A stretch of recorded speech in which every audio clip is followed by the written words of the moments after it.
Joined the union in 1956 on my 16th birthday in August. I was working on a dredge in Brisbane called a Morwong. I'd been on it about 3 or 4 months before I got the job, before I got my union book. Oh yeah. What was the size of the crew on her? Well, we had a skipper, a mate, an engineer, a cook, a cook's boy. I was a cook's boy, and we had about 3 ABs, I think, and 3 or 4 firemen, coal burning firemen. Hmm. And what made you go to sea? Well, I think it was came from a long line of seafarers. My grandfather came out here from Scotland in the early days, the early 20s. He joined the Seaman Union of Australia. He's a fireman, Paddy McCafferty. And then he started the trend, I think. Well, not really, because actually his uncle was already out here, and he sponsored Paddy and the family, which included my mother, to come to Australia, and he was also in the Seamen's Union, so his uncle got him away to sea, and he was my grandfather. And so my father went to sea, several uncles, plenty of uncles, about eight uncles, the McCaffertys. Had 3 brothers that went to sea prior to me, and so it was only a matter of time. There were a few others in the family who went to sea also. The Frews, they were a spin-off from Paddy McCafferty. Mm. And Sam and Roger McCafferty, they were Bob's sons, which was also, they were my cousins, so there was plenty of us. Yeah, yeah. And in those days, what were the conditions like? The wages, your hours, you worked and your leave you got? Well, in 56, I was working on the dredge in the Brisbane River, and we were working 12-hour shifts. Then, even as when I was 15, I was working 12-hour shifts.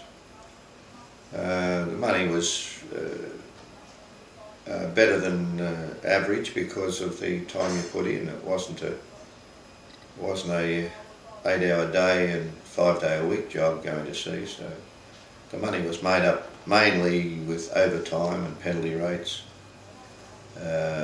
because the basic wage of a seafarer was quite low, but it was built up by the time you spent at sea and the overtime you put in. Yeah. On the Morwong and that, how long did it usually take you to load and to discharge?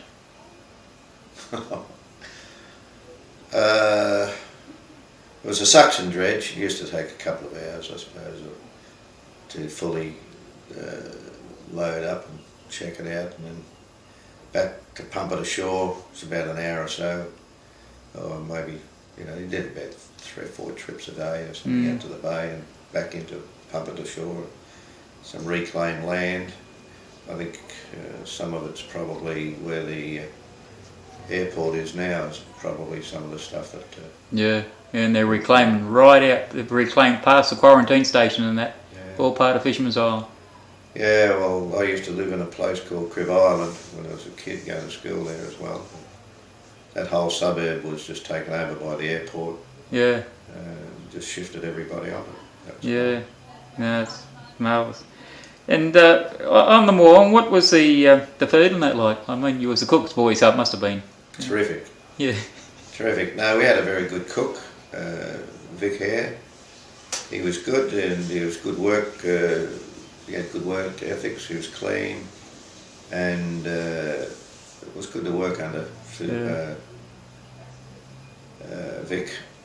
And I used to assist in the galley, and I also did a little bit of work on deck, not a lot, but I was mainly doing the pegging virtually, cleaning the mess room, because there was a long table, wooden table and wooden stools where the crew used to eat, including the firemen when they come up from down below. Well, they had to be scrubbed every day. Not the firemen, the chair, the stools and table. Firemen were once a week, whether they needed it or not, were they? I had a couple of uncles working with me too. They kept an eye on me, made sure I did the job. Yeah. And what did Queensland Harbours and Marines provide you in the way of soap, linen, and weather gear like that, working gear? No, you had to provide all your own gear, and I think they provided the eating utensils and the food arrangements. I'm not quite sure whether we had to sling in for that or not. I think we did, but might not have. I can't recollect who was footing the bill for the food, but I know that we used to get good stuff anyway, whoever was paying for that. What after the Morong and that? What other ships, other types of ships you sail on? Well, I went to Newcastle and shipped out of Newcastle. Was the first port I shipped out of. The jobs were available down there, so I went down there and joined the River Murrumbidgee in January of '57 when I joined the Murrumbidgee and out of Newcastle. That's when I first met John Brennan. Yeah. What were the name of the other riverboats? So what you put? You've been warned? No, I can't remember. I think how many were there? 13, 13 I think. 13. Yeah. Oh, there was Burnett, Burdick, and Clarence, Derwent, Murrumbidgee, Murray. Glenelg. Glenelg was there, yeah. Loddon. And the Murrumbidgee too, of course. Murchison. Yeah. Mitter. The Mitter. The Murray. Norman. I mentioned the Norman. Did you? Yeah, well that must be 13. Yeah, okay, it sounds like it could be 13. We won't get back over it and count it. What other type of ships were you on? Oh, I was on colliers. I was on the Branxton. And I was on the Pelton Bank. I was on the Pelton Bank with Pat Sweetenson. Oh. He was a fireman on board the Pelton Bank. And, I was an AB on it, a young AB I might add. But I used to go down and put a pitch on for taffy every now and then and just have a chat and a bit of a talk, and really enjoyed it. How many in the crew on that one? I think we had 6 on deck and 4 down below, I think, and a cook. Didn't have a cook's boy. Yeah. And yeah, the skipper's mate, a couple of engineers. And where'd they run?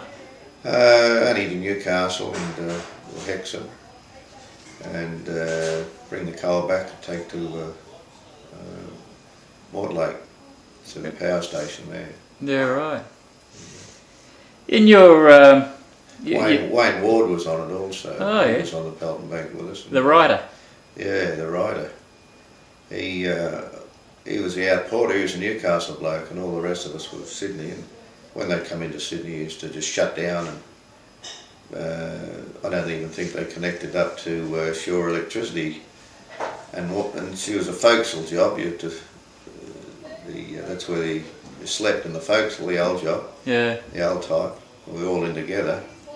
Well, Wayne used to stay on board of a weekend and read the telephone book. He'd read everything, and I came back one time and he'd read the phone book. Yeah. And I suppose he knew every woman in Sydney by then. He must have. All his sons came through the Seaman Junior and all became masters. The 3 of them. The Wards? Yeah. Danny, Damien, and Darcy. Yeah. Yeah, they're Wayne's sons. Yeah, they all become. I think Danny, which, aka the Arrow, he was the first one. Then Darcy, I think, went to Singapore and started up some tank cleaning company for Stolt. And Damon, the last time I seen him, he was 3rd mate on the Australian Ocean. I think was that Caltex tank. It wasn't here long on the coast. In about 91, 92. Yeah. Yeah. Well, as a matter of fact, Wayne, when he was a deck boy, he paid off the River Murrumbidgee, and I joined it. That's when I first got on a cargo ship. Oh, right. Was Wayne's position that I took. He paid off a lot of job. So. What mainly did the riverboats carry? Were they general? Bulkies. Yeah. The black and tan mainly, the coal and the iron ore, Whyalla iron ore back to Newcastle, and coal to different areas of Geelong and other places. And used to get around a bit. In your time going to sea, you would have come across a few highs and would have had a few lows in your time? Oh yes, it was. There's always something different was going on. No doubt about that. The highs and the lows. But when you're young, everything's good. Yeah. Everything's an adventure. Yeah, true. When I was on the River Murrumbidgee, which reminds me of, I was a pretty wealthy young boy. I mean, I was getting quite a bit of money because you'd be squaring up the ship, putting the hatches on and putting the hatches on, you were getting paid a differential rate, which was the difference between the rate you were on and a waterside worker's rate, because that was classified as waterside workers' job work, and agreement with the unions when the wharfies were not available, well, we would do the work. Well, the wharfies were not involved very much in the bulk cargoes in those days, and so any bulky that you were on, you were virtually doing the hatches, and you got paid the difference while you were doing working on the ship. You used to take some of those ships take you about 5 hours to square up. Mm. So each time that you were sailing, you'd be getting 5 hours differential, and the union thought that everyone gets that differential, including if the deck boys were used in a safe capacity by squaring up, that they should be entitled to that too. So as a boy, I was getting a wharfie's wages for when we were squaring the ship up, so that was plenty of money in my pocket in those days. But yeah. That's a long time ago, and that's pretty well spent by now, I can tell you. Yeah. I've got new stuff to take over from there. So. Yeah. And I suppose you also come across a few hits and near misses and that too on the ships and that you've been on. Oh, well, there was Murrumbidgee again. First ship on the Blue Water. We nearly collided with another riverboat. I just can't recollect the name of it. But it was about 9 o'clock in the morning, going round the prom, and it was fog, thick fog, where our skipper had set lookouts on the forecastle head and also up the mast and on the bridge. So it was a full alert, and he was cut down. He cut the engines down. We were doing about 3 or 4 knots, I suppose, at most. Just cruising along, waiting until the fog lifted till we got around, and all of a sudden, out of the blue came, or out of the fog, came another riverboat. It was a head-on collision course. Fortunately, our skipper veered a little bit, but he didn't have enough on, because of the speed he was going, to take a bunch of effect really quickly. And the other ship was fully underway. It was just flat out getting home to Newcastle, home port. So, yeah. So we just missed, and as we were going, our bow just missed the stern of theirs, and when we went out on deck, the AVs there could recognise other AVs. I didn't recognise anybody. I didn't know anybody on the other ship, but there was a few of them recognised each other as being, shipping out together different times, I suppose. Anyway, they were yelling out to each other, "I'll see you back in Newcastle." And then the skipper took to the bridge, and he called out to the other skipper, "You'll see him in Newcastle too. In the shipping office, he's going to make a report about it," because he did endanger two vessels. And that was, pretty close in the early days, but I didn't realise, being virtually a first tripper,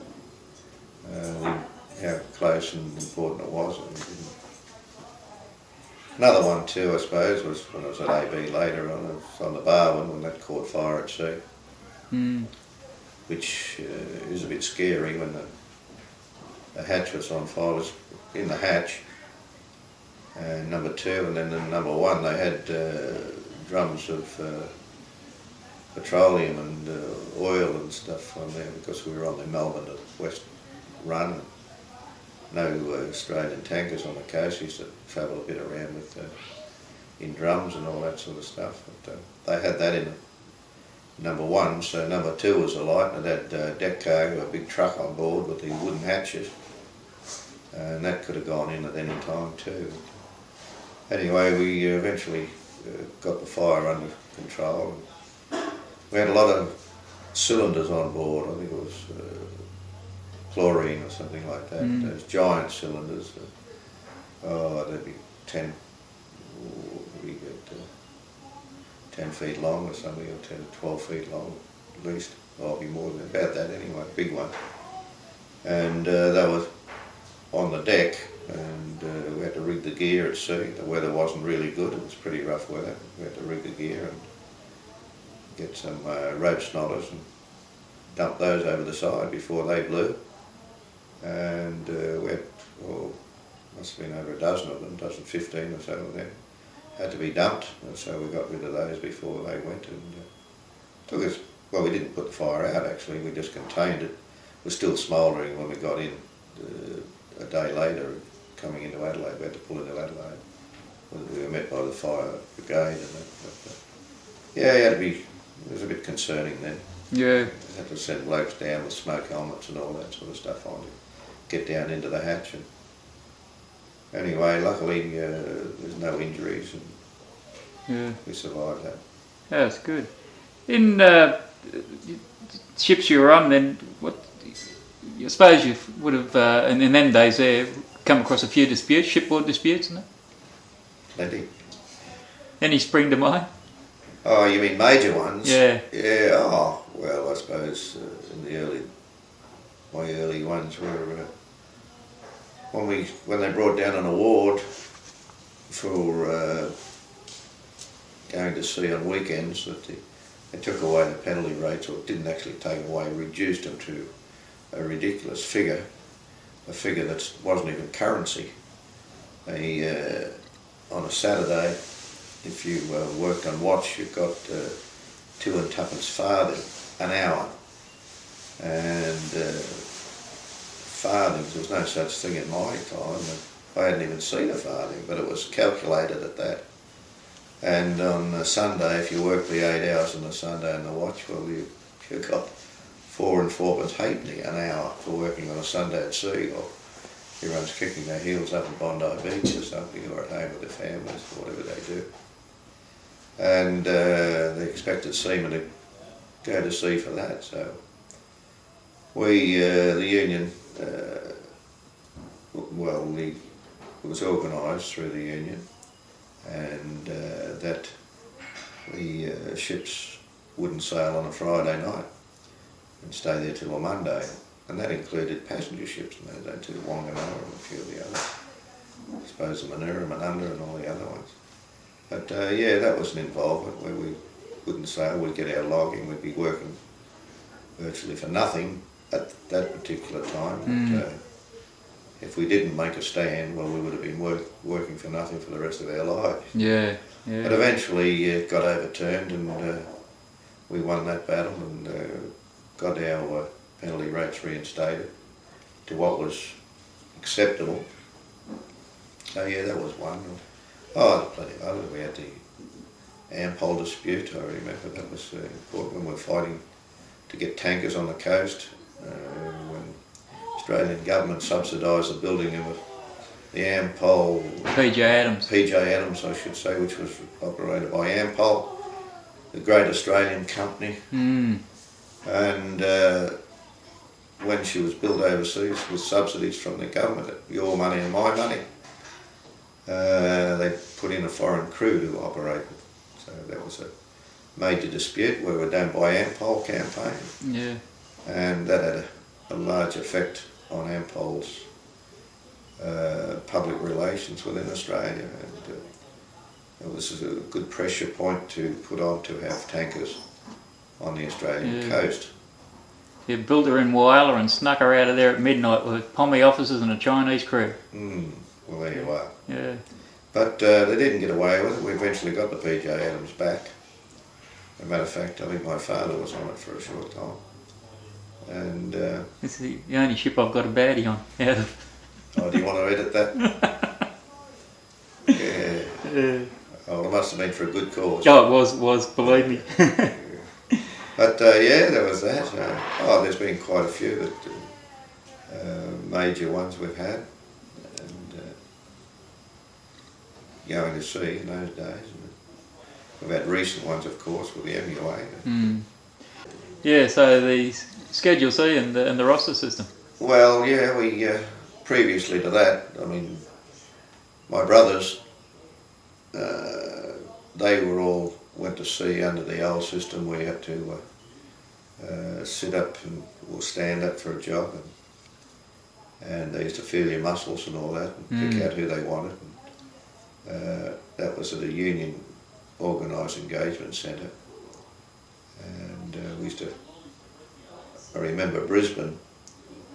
They used to feel quite militant because they would say that in Brisbane pickup, you didn't stand for a job like you did elsewhere in Australia. You used to sit for a job. So got all chairs there, and when they were required, they used to go and sit down and let the officers pick out, or the engineer or the officer pick out who they wanted in a sitting position. So, but that was legitimate way they used to engage people, and it was humiliating to a lot of people. And if you did have any union activities or involved in any union activities, well, you're soon earmarked. And if you were the delegate, well, the next job, if you got a next job in that company, well, it'd be right. So it was the people who built the union in those days were very strong and self-sacrificing, because it was at a big risk to themselves about whether they could work again. And that's why it was very important that the union always insisted that anybody who took a union position, a delegate's position, was a responsible person, and otherwise the union would never get to where it eventually did. Yeah. But that was hard. But then they, under a lot of pressure with the union, so just in between 2 years between my brother that was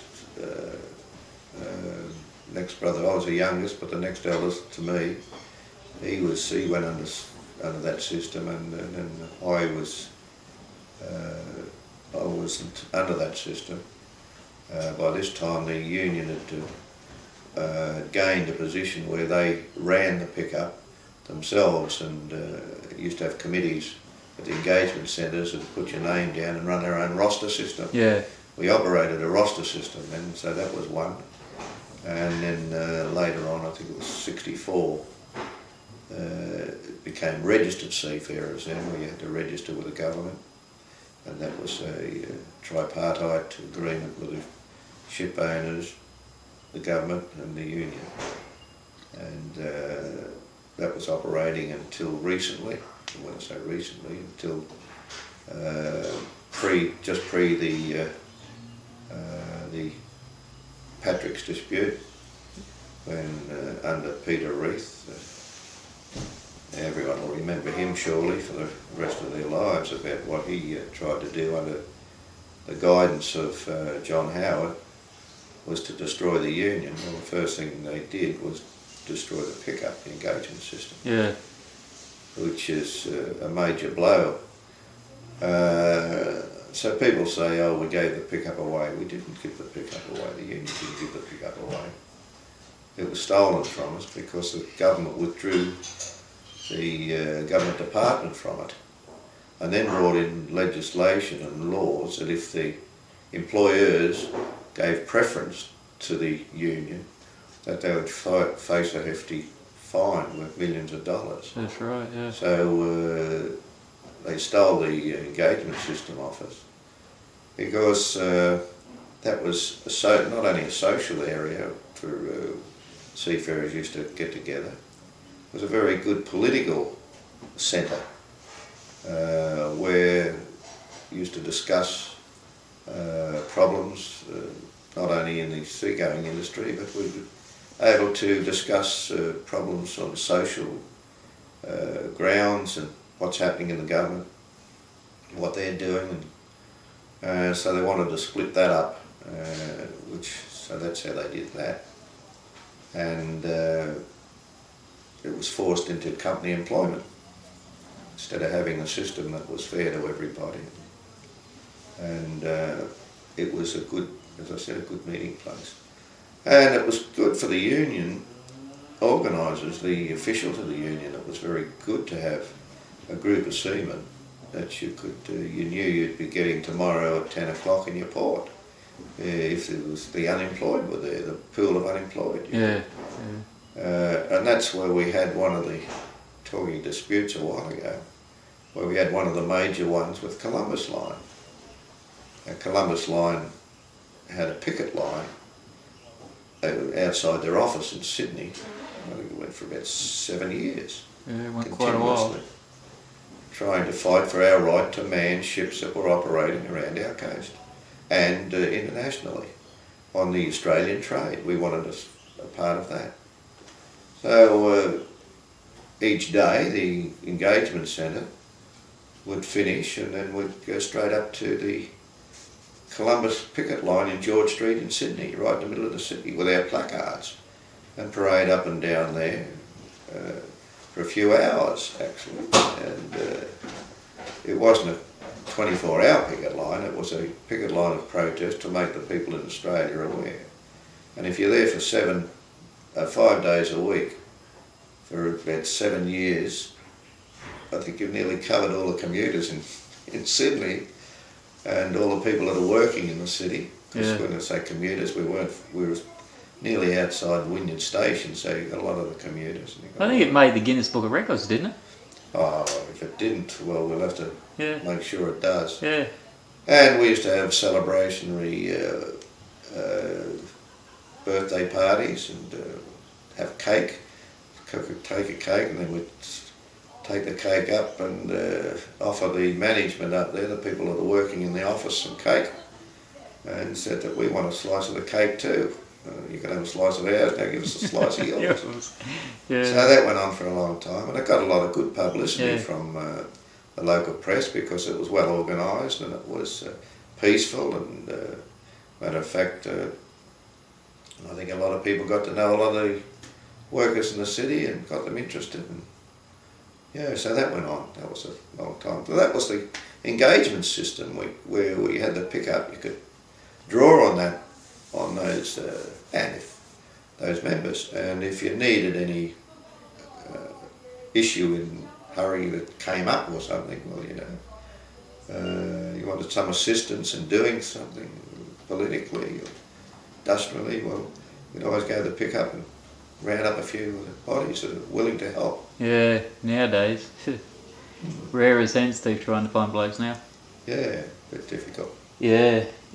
In your time, your seagoing time in the Union, you would have come across quite a few characters. Does any jump to mind immediately? Oh yeah, well, I think every ship had its character, if not one, there were more. Maybe I was one of them myself. But, well, there's a couple that just spring to your mind that I always remember. I mean, apart from a lot of my good friends I've made friends with over the years now. But apart from those, the shipmates that you can think of when you're on a particular ship, there's one that a lot of the old timers remember. His name was Jack Council. He was terrific to be shipmates with. He was entertaining. He was a hard worker. He used to be a storyteller, and every story he told, which he never told the same one twice, in my knowledge, all the time that I was with him, and other people will verify it. He used to tell the stories about his adventures when he was ashore, what happened to him, and every story that he had. He was always the victim. He was never never the hero. He was always the victim, and which he was taking a bit of license there, I think. He used to exaggerate a little bit because he couldn't have had that much bad luck every time he went ashore. But he was a gem to be with, and keep you entertained all the time, whether you're chipping the bulkhead or painting them funnily. You could hear him, and he would be talking about something and keep you laughing. On a more serious note, there was another guy I was actually watch-keeping mates with on the Empress of Australia. He had a very colourful history, but he kept it very, very quiet. He was an aviator. He loved flying, and he started flying in the early 20s, and he was born in 1908. So when he was a young man, he was very interested in flying, and it was in those days, it was early days of flying, and before the war, I'm not quite sure whether it was in the 30s or something like that, or it might have been a little bit early, about 30s, late 20s, 30s. He was flying the Southern Cross, the plane that Kingsford Smith used to fly, and I think Kingsford Smith had got it bought for him by somebody, because Kingsford Smith, according to Sax Fogarty, is the guy I'm talking about. According to Sax Fogarty, he always on the bum was for money. The other guy, Yeah. Kingsford Smith, he would never had any money, so apparently he had this plane, and Sax used to hire the plane from him and fly it on joy flights around Sydney, and to me that was quite a story, and I don't know whether he thought I didn't believe him or not, but he brought in the brochures, the original pamphlets he printed, and advertising it for I think it was £5 or something, or whatever the price was. I'm not quite sure, can't remember. But they had it there, and had about an hour or so up in the air with flying the Southern Cross. So that's a bit of history for the Union.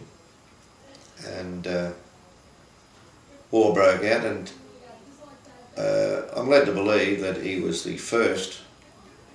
He joined the Navy, and I believe that he was the first airman in the Navy. And that's progressed now to Top Gun and everything, hasn't it? Yeah, Tom Cruise.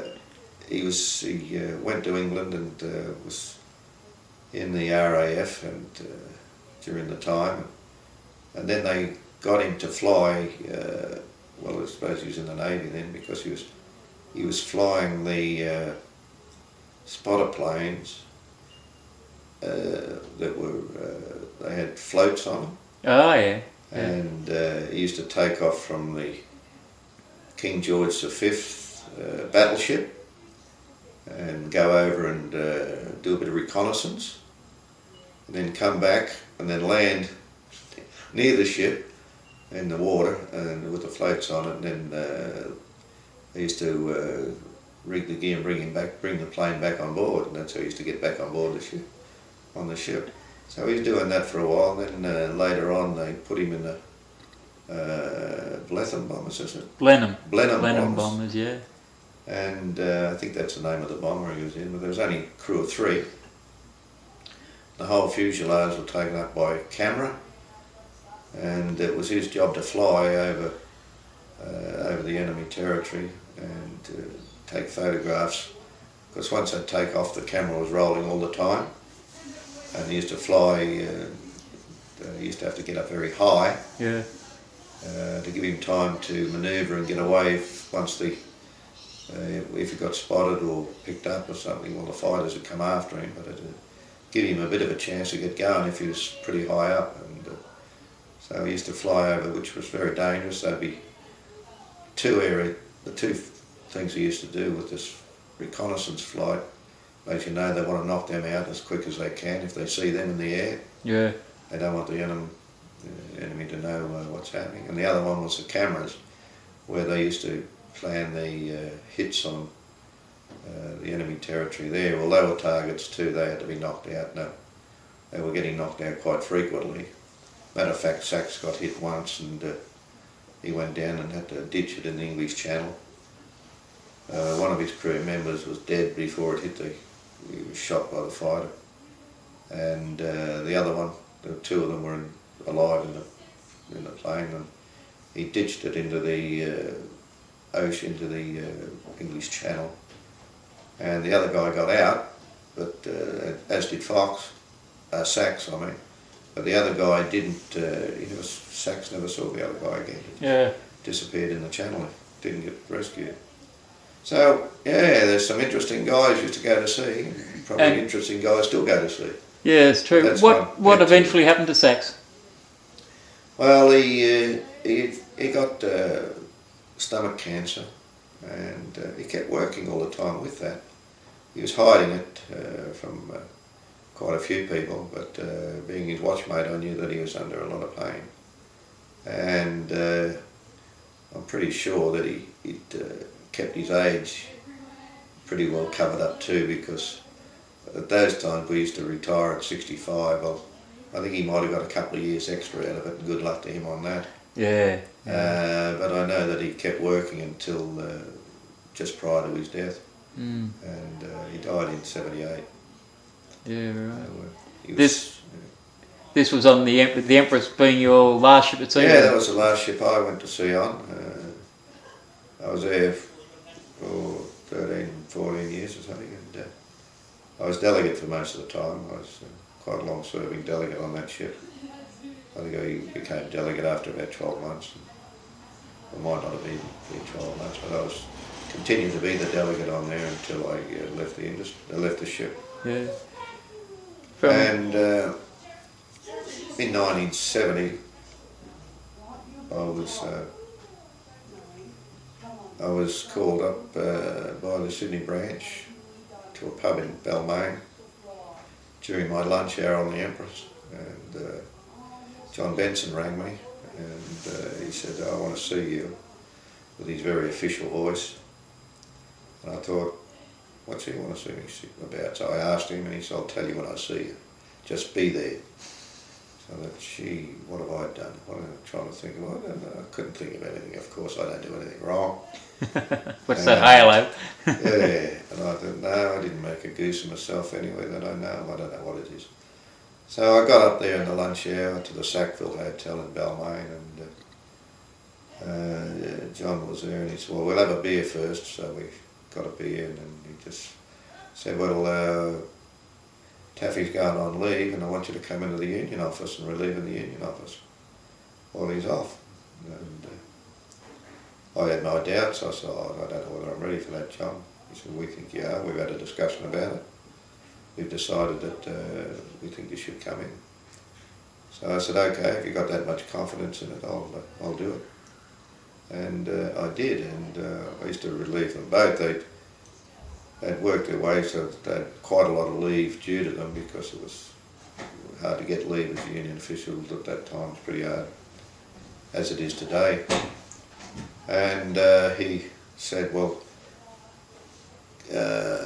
when Taffy goes, I'll take mine." So they used to do that nearly each year. They'd take their leave, and they would so it'd be a reasonable amount of time that I'd be relieving the office. So I did that from about 1970, and I was doing about, I'd say, a minimum of 3 or 4 months a year, I suppose, from then on, relieving. As they had a lot of leave, and they'd take a bit here and a bit there, and then they had seconded overseas or something, or whatever.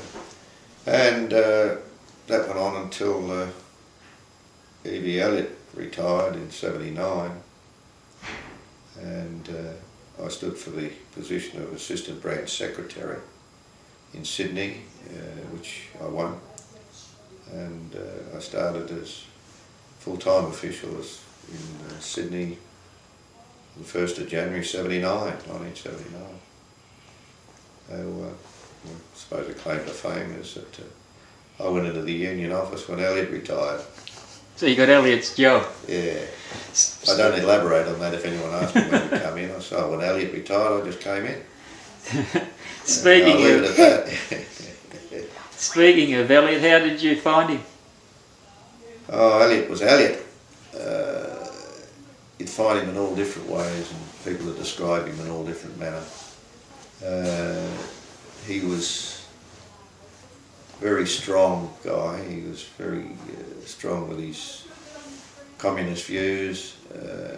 He was committed, and from his early days he was, which I didn't know him then of course, but I know the history of him going around collecting money for the party and fighting for the party, and have to face up to the federal police quite often at ASIO, or I don't think it was ASIO then, Commonwealth Cobbers and that. But yeah, he very strong man. He wouldn't suffer fools lightly. That you knew where you stood with him, and he was very, very clever and considerate. He had a lot of foresight, but I think his contribution to the union was enormous, and I think he held the union, got the union back together again after the major strike, where the union was deregistered originally, and when it was taken over by the scabs, he was able to, with others, regain the position for the union, for the industry, the seagoing industry, to get the Seaman's Union back to where it should be. And yeah, he's very good. But I met him in the latter years, and it was about 9 years of his 10 years or so, I suppose. I knew him as a working official, as he being a working official, and got on quite well with him, and he'd always assist you, and he'd keep an eye on what you were doing, but let you do what you wanted, what you thought was right, and if it wasn't right, well, he'd probably let you know. But as with all of the officials there, when I went in relieving, they used to allow you to run your race, or give you the reins on how to operate it, and keep an eye on you and let you make a few mistakes, as long as they didn't affect anyone seriously or the members seriously. Used to make a couple of minor ones, but who doesn't? And that's all part of the learning curve. But yeah, they used to, you do what you think, and if you're getting too far out of line, well, they'd come in and say, do you need a hand, or this is what you should be doing, or whatever. You told a story there once before about being in the teachers' club after a stop work meeting, and Elliot said something to you. Oh yeah, well, Elliot used to test everybody, every official, Garrity, Sweetenson, Benson, anybody, especially if it was around committee management time.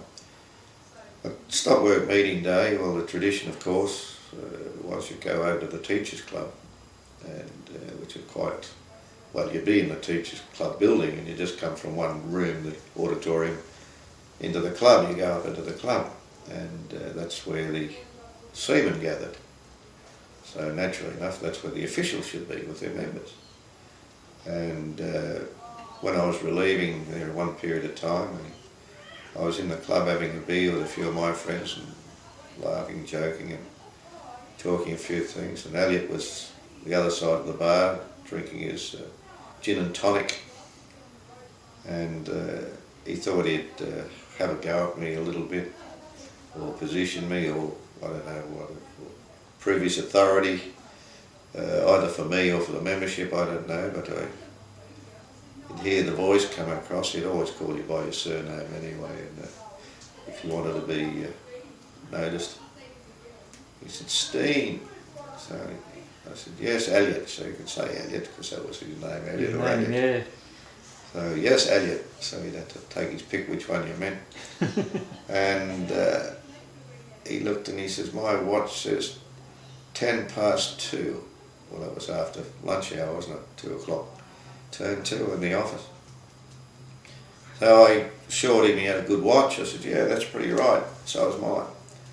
So he just took another sip and then he said, shouldn't you be in the office?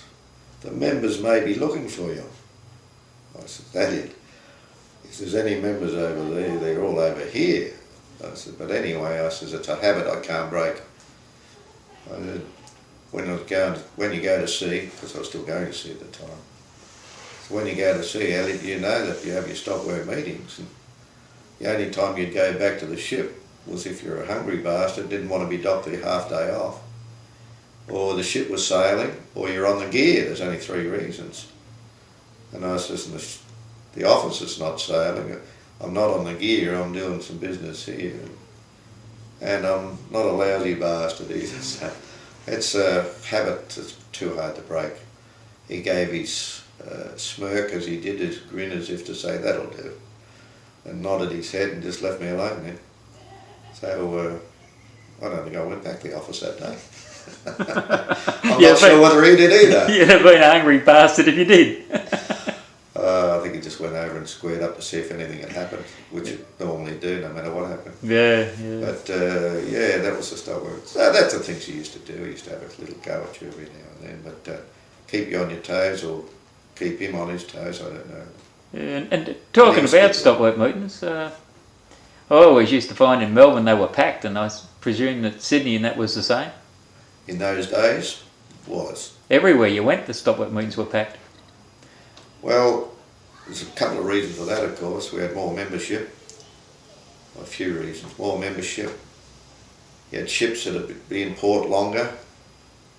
We had less leave. And that meant that when a ship was in port, you went to the stop work meeting. Unless you're, for those reasons I suggested that you shouldn't, that you're on the gear or the ship's sailing. Yeah. But they're the only 2 legitimate reasons. The hungry bastard one is not a reason for going back to work. But to go to the stop work meeting then, everyone used to go that was available on the ship.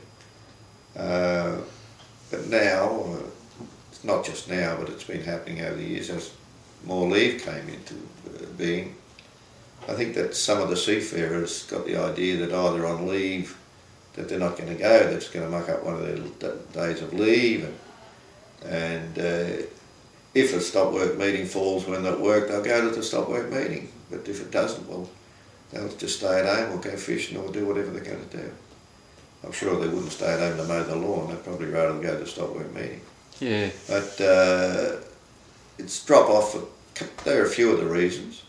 And now, more than ever, I think with the no engagement system and the more of a company employment situation, where you're getting a lot of people that, not a lot, well, you're getting a few people that going to sea now from trades parents, because there was a period where virtually to be a tradesman was an advantage and you'd get a chance of going to sea. Well, a few of those tradespersons didn't convert. They just remained, in my opinion, remained a tradesperson, only staying there for a time where they get enough to pay their house off and then go back to their trade, some of them. But then you've got the others that got interested in the union, stayed in the union, and good union members had 10 stop work meetings. So you're getting a split there, where previously, if you were going to sea, you'd go to the stop work meeting. I'd say there'd be quite absenteeism from a point of view. If you're on a ship, was very, very limited, and you'd have to explain why, because the blokes would be saying, "Where the hell were you?" Yeah. And rightfully so. Why should it be left to others to go and fight for their rights and understand what the fight is about? When you've got other people, all they want to do is put their hand down, collect the money, collect the leave, and I'm all right, Jack. Yeah, that's true. So there's a few of those things about it, but we've got a lot of good young members that are tradesmen or not tradesmen that do consider the union as part of their life. but there's a few that don't. Well, there were also a few that never considered the union in their life in the early period of time too, but at least even if they didn't want to, they would go to the stop work meeting and sit down and listen, and they might learn something even if they didn't want to. Yeah, true. Speaking about tradesmen, harking back to when we had 7 different unions on the ships and that, there was one mob there who were semi-tradesmen who decided they wanted to become officers, called shipwrights. Oh yeah, well they're not semi-tradesmen, they were tradesmen. They did their trade as a shipwright. But they decided probably that they didn't want to work in the shipyard, they'd like to go to sea, which is quite understandable. And a lot of them did. And then it was decided by a few of them that they, because they used to, those days used to eat in the mess room and with the ABs or greasers and that sort of stuff, that they were officers and that they should be eating in the saloon. Well, the River Murrumbidgee, the first ship I joined, they used to have a petty officers, what they call a petty officers mess room, which consisted of the people that should use it, or was built for, was the boatswain, the donkeyman, the shipwright, and the 2 deck boys. And that they had a special small mess room for that. But the Murrumbidgee, none of those guys had used it, but they wanted the deck boys to use it. And we used to have to go to do it because we had a delegate on there that insisted we use it.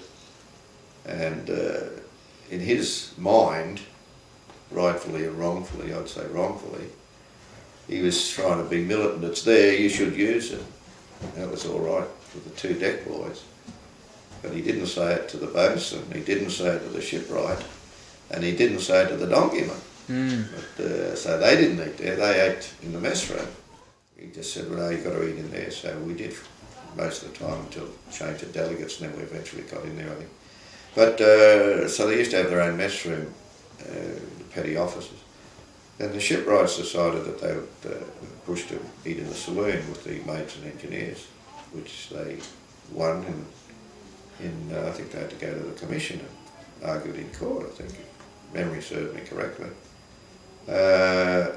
So then they were granted that they were officers to eat in the mess room.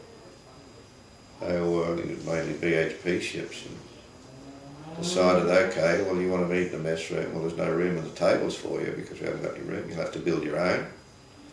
So they directed the shipwright to build his own table and have it so that he was facing a bulkhead and just looking with his back to everybody else and looking straight into the bulkhead with a sitting for one, which I thought was rather humiliating for anybody to do that. And but that's a mentality of some shipping companies and the shipping industry at the time. Yeah, so that went on, but I think gradually most of the shipwrights then said, well, I'm not copping this anyway. They reverted back to eating in the mess room with the seafarers, with the ABs. Then even before, well since then, before I retired even, we've ended up having a saloon for everybody then, with the mates, engineers, skippers, ABs, greasers, or IRs and chief IRs. So shows you how the pendulum swings. Yeah. So we're all eating in the one area now, and it's no big hassle. Never was, but it was made one by divide and conquer attitude, separation. That's right, mate, that's right. To keep them arguing. You'd mentioned before that you got called down, before off camera, I should say, that you'd been called down to a ship that had a dispute on, not a dispute, where a couple of blokes had assaulted one of the crew members. When you... Oh yes, we've had thuggery on within the industry, and the union's done everything it could and everything it did. I don't think we do have it anymore. I think it wiped it out. There used to be gunmen and stand over people and that going to see me. because it's a pretty tough life in those days. A bit more recent times, when I was relieving in the office, I was somewhere in the mid-70s, I suppose. I was called down to a ship at Woolloomooloo. There'd been an assault on one of the ABs on board by two of the other ABs on board. And so I went down to investigate it and had a meeting with the crew. And the two that were involved in the standover tactics were not at the meeting. They'd pissed off ashore. So we had the meeting, and as the meeting evolved, it came out that the little guy who got bashed in his bunk, something awful too. He was only about the size of a jockey, but they hammered hell out of him when he was in his bunk, the two of them. They were brave bastards. And it evolved that they were standing over quite a few of the blokes on board the ship. Bosun was one, and a couple of the other ABs. So people were admitting, they used to get over the top of me and demand this and demand that. Then they I said that the union would do everything they could. The union would do everything it could to put a stop to it and get rid of them, if that was the intention of the members, and they had to carry the resolution. And I did my utmost to carry out the deed. So they did. They carried a resolution that they should expel them. They should be expelled. And so they wrote out the resolution, and then they even suggested that they all sign it, and everyone on board there, or the members that were on board there at that meeting, and it was nearly the full crew, with except the other two, signed it that they wanted them out of the union completely. So I took that back to the office, and I went up to see Elliot at the time, and I explained what was happening, and I told him what happened, and I said, well, the crew want them expelled, and he said, I said, you find it difficult to have these, to have them expelled. He said, it's a pretty hefty thing to do. He said, but we'd have to make sure that that's what we did it right. And he says, and not only that, he says, a few of the crew members will stick up for them. I said, no, none of them. I said, matter of fact, I said, they are. They've all signed it. Elliot looked at the piece of paper and saw the signatures. He says, they must be real bastards. I said, they certainly are, Elliot. And he said, okay. We said, well, what are you saying? They should be suspended for 12 months. I said, 12 months? You got to reapply to join the union. I said, yeah, that's exactly what we should do. Yeah. So that was the guidance there. If you're going for an expulsion, it's a bit more difficult than being suspended, but it had the same effect. I believe both of them are dead now too. Yeah, well, they never ever got back to in the union. And so, yeah, we've had to eradicate that. That's only one instance. There's been plenty of others that others have been involved in as well. But, and then I went back to the Empress, and there was threats made upon me at different times by both of them, that they were going to get square and going to drop something on me when they go ashore. So they're just the death threats that sometimes you get. You either face up to it or you run away. So and I'm not the only one that's happened to. It's happened to quite a few. That's right, mate. Yeah. Did your time as official at internationally, you come across the likes of Nelson Mandela and all those, or you would have been involved in the free Nelson Mandela disputes we had? Oh, well, since the first day I went to sea on the Murrumbidgee, I can recollect that it was union policy not to have South African goods on board. And, the boycott on South African goods was evident in those days. So our union has been fighting against apartheid for as long as I've ever been a member of the union. And, going back in the 50s, and probably before that.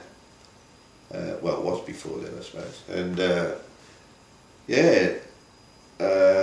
so there's been quite a few demonstrations about apartheid. I mean, every May Day you'd always see something about apartheid in the banners if you look through the journals, the history of the Union. The Union's been fighting apartheid for a long, long time, and the oil embargo on South Africa just prior to the lifting of apartheid there had a big impact with the Seaman Union of Australia, which Wally Pritchard was involved in heavily because he was overseas at the time in Prague, I think he was. And the Danish Seamen's Union worked on the oil embargo to South Africa, and that brought attention all over the world and put a lot more pressure on. And eventually, as we know now as history, as the apartheid has disappeared from South Africa, and Nelson Mandela being released from jail after about 23 years or something of being in there because he was black, mainly, and mainly because he was willing to fight against the apartheid system. And being a qualified lawyer, he was good at that. He came out and became president of South Africa. But on his release, prior to him becoming the president, he came to Australia and was very pleased to meet with the Seamen's Union and officials of the Seaman. And a great photograph of Pat Garrity on the cover of one of our journals, and with the both of them smiling with big broad grins. A fantastic photograph. And I was fortunate enough to be invited with Barbara, my wife, to attend a dinner for Nelson Mandela, and I think it was the Wentworth Hotel or something in Sydney. And, so it's one of those fortunate and very, what would I say, very honourable, a great honour to be in some of the, meet some of the people in the throughout the world internationally because of the trade union movement and because mainly of the Seaman's Union with myself. Yeah. And another person that I met a lot of good hard-working delegates throughout the world and different conferences that I've attended where they're fighting for the rights for the international worker.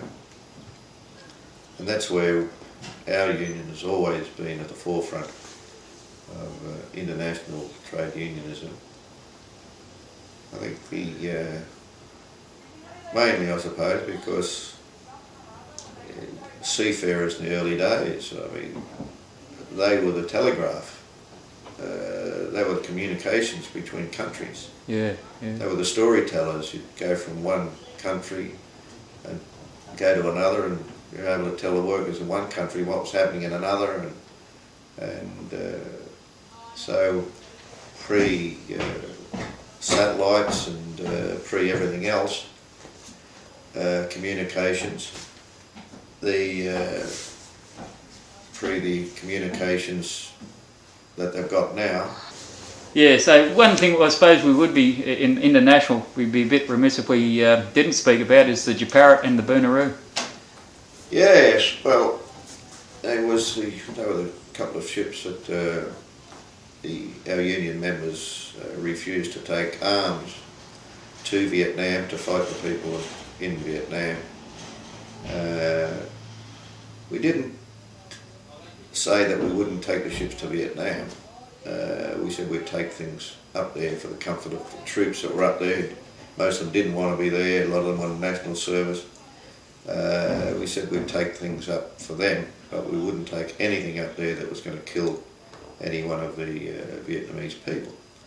And the Department of Defence and the government of the day, the Liberal government, they started to load stuff on the ship without notifying anybody what they were loading, and they were armaments and barbed wire and all this other stuff that was not agreed upon, and so we said we were not going to take it.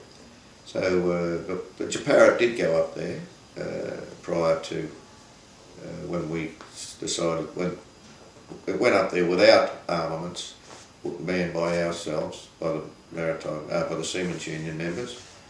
But then when they loaded it up, we wouldn't go, so they put the Navy in, plus some of the other seagoing unions that said they would go, still went with it, but Seamen's Union wouldn't take the Bernaroo or the Japarra up with any armaments or anything that would damage or inflict any damage on Vietnamese people. Yeah, I remember we our boys said we'll go up there free of charge and bring the troops home. That's right. But we won't take armaments, won't take bombs and that to kill the people. Yeah. That's exactly right. So when you talk about international, I went to Vietnam. Was invited. The union was invited to send a representative to Vietnam to a conference up there, and I was fortunate enough to represent the union. Went up to Hanoi. It's about 84 or something like that, and or it might have been 86. Anyway, I went up there, and it was a very good conference. And, they recognised the Seamen's Union involvement, and because they knew that we'd taken up a levy, each individual member donated, I think it was $20, I think, a head, to re-establish Vietnam, to try to assist them after the war had finished, and they were aware of that. And the delegation was invited to meet the president of Vietnam. His name was Pham Van Dong.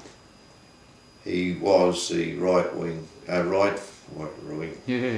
right-hand man of Ho Chi Minh during the struggles. And he was the president at the time, and he met the delegation in the palace that they didn't build, but it was one of the palaces that they inherited when they kicked the French out. And so he met there, and he mentioned that he knew the Seaman. I said I was from the Seamen's Union, and he mentioned that he knew of the Seamen's Union and knew what they'd done, and wished us all well. And when we were leaving on the steps and shaking hands and bidding farewell, I said to him through his interpreter, "Have you ever been to Australia?" He said, "No, I've never been invited." And I said, "Well, would you come to Australia if you're invited?" And he answered yes. And I was, "Oh, that's good." I said, "You're fair dinkum." Anyway, when I explained what fair dinkum meant to the interpreter, like, "Do you really mean that?" And when he translated, "Do you really mean that?" the president looked at me and he said, "I said it, didn't I?" Through the interpreter. He said, "I said it, didn't I?" I said, "Yeah, right." Anyway, I said, "Okay, I'll see what we can do." So when I first got back to Australia, and I went and saw Pat Garrity, who was the Federal Secretary of the Seamen's Union, and I told him, I said, "Oh, Pat, guess what?" I said, "I've invited the President, Pham Van Dong, to Australia." "You what?" "You can't do that." "Why can't I?" "Diplomatic." He said, "That's the diplomatic corps got to do all that. It's got to go through diplomatic sources. You just can't invite the President." I said, "Well, I was just shaking hands." I said, "Just like you and I." I said, "If you'd have been in my position, you would have said, what about come to Australia?" He looked at me and gave a bit of a smile. He said, "No, you just can't do it." He said, "Anyway, if you've said you're going to do it, we've got to try and do something." So anyway, Pat rounded up a couple of our comrades, and Pat Clancy and a couple of others, and said, "What can we do?" And I think Hayden was the Minister for Foreign Affairs or something at the time. Anyway, they put it to him, but he sidestepped it, said, "Oh, we couldn't provide the security." Yeah. So it was too hot for Hayden, and the Labor government, I presume, But anyway, we had a go at that. But yeah, so as I said earlier, you can make some mistakes as an official and get away with them, and some you can't. But even when I did make that mistake, it was one that was well meant, and Pat Garrity could see that, so we tried something, but it couldn't come off. But yeah, but getting back to it, yeah, so that's the fortunate thing about, and how fortunate I've been representing the union, you know, and meeting very good people. I won't say important, they are important, but the main thing is that they're great human beings, the majority of the ones. Well, I guess this about brings us to the end, but we've got one important thing which affected every seaman going from the early 70s, and that's what you're now a member of the board of, which is the SRF. Ah, the SRF, yeah, that was a great brainchild of, I think it was mainly Pat Garrity, and he was the main pusher for it, I think, and when I say pusher, he was one behind it. He'd spoken to Elliot about it, and Elliot agreed apparently and said, okay, we'll do that, yeah, well, that's my understanding of it anyway. But, so we got John Brennan and Garrity. We were involved mainly in the setting up of the SRF, and when it first started in '72, we were putting in $1.35 a member, I think, a week. $1.35 a week out of your pay packet wasn't much, but even in those days. So it's now built up, and the ship owners were doubling that, of course. It was they were putting in twice the 3-star 175, but that's built up now to this year. We hopefully will get $1 billion in the SRF, and that'll be in the kitty then, and there's been a heck of a lot of money paid out of it. Yeah. As people retired and pensions and all that, so from $1.35 a week each was built up to that in reasonably short time. Actually, 30 years is short time enough in some respect. But yeah, it's and I'm enjoying those fruits now. I'm retired, and previously to that, as younger people might not even think about, was a generation before you and me. When they left the sea, all they got was what they paid off, their last payoff, because they normally have no money when they rejoined the ship, because you go back to sea when you're broke. Yeah. And then you'd accumulate some money, and then you'd pay off the ship and have some time ashore, and then go back when you're broke again. So there was no money in the kitty for the average seafarer when he finished. He just went down the gangway, and there's your payoff. That's how much money you got now. Go and fend for yourself. Must be a bit of a muggle when you're having a meeting with the board of directors and all that, and deciding, you know, on what's going to happen. And rotten seamen just find you in out of the way places, you know. Yeah, I know what you're talking about. Yeah, the seafarers, you'll find a seafarer anywhere. What you are referring to is when just recently we had some sort of benchmark in the SRF, our achievements, and one of the seafarers, one of the ship owners' representatives had to leave the board. He didn't want to leave the board, but he had to because he'd changed employers. And I must say this, that the employer representatives and the employee representatives are on that board for the benefit of the members. Both the seafarers, the ship owners' representatives have been really, really good, and I don't think in the history since it started, I don't think there's been one ship owners' representative that's been anything other than very helpful and supportive of the board, of the SRF and its members. and that's the reason it's there, is for the benefit of the members, and they've all understood that. There's no industrial disputes crop up over the table. That's verboten. Once you walk in the door for the meeting of the SRF, before you go in and when you come outside, it's a different matter. You might be arguing with a ship owner over something. Yeah. It's a good time of pinning down just prior to the meeting or just after, but during the meeting, no. And since '72, all the decisions that have been made on the board have been made by a consensus. It's everyone's agreed to it, with the exception of one we had to have a vote on. And that particular one was it was about protesting against a company or an involvement or putting money into a company position that was anti-trade union, and it was a call by the ACTU of everyone to put a boycott on it or something like that. It was a political sort of a situation, but it was also involving the retirement fund, because the fund was being involved in it because of investments.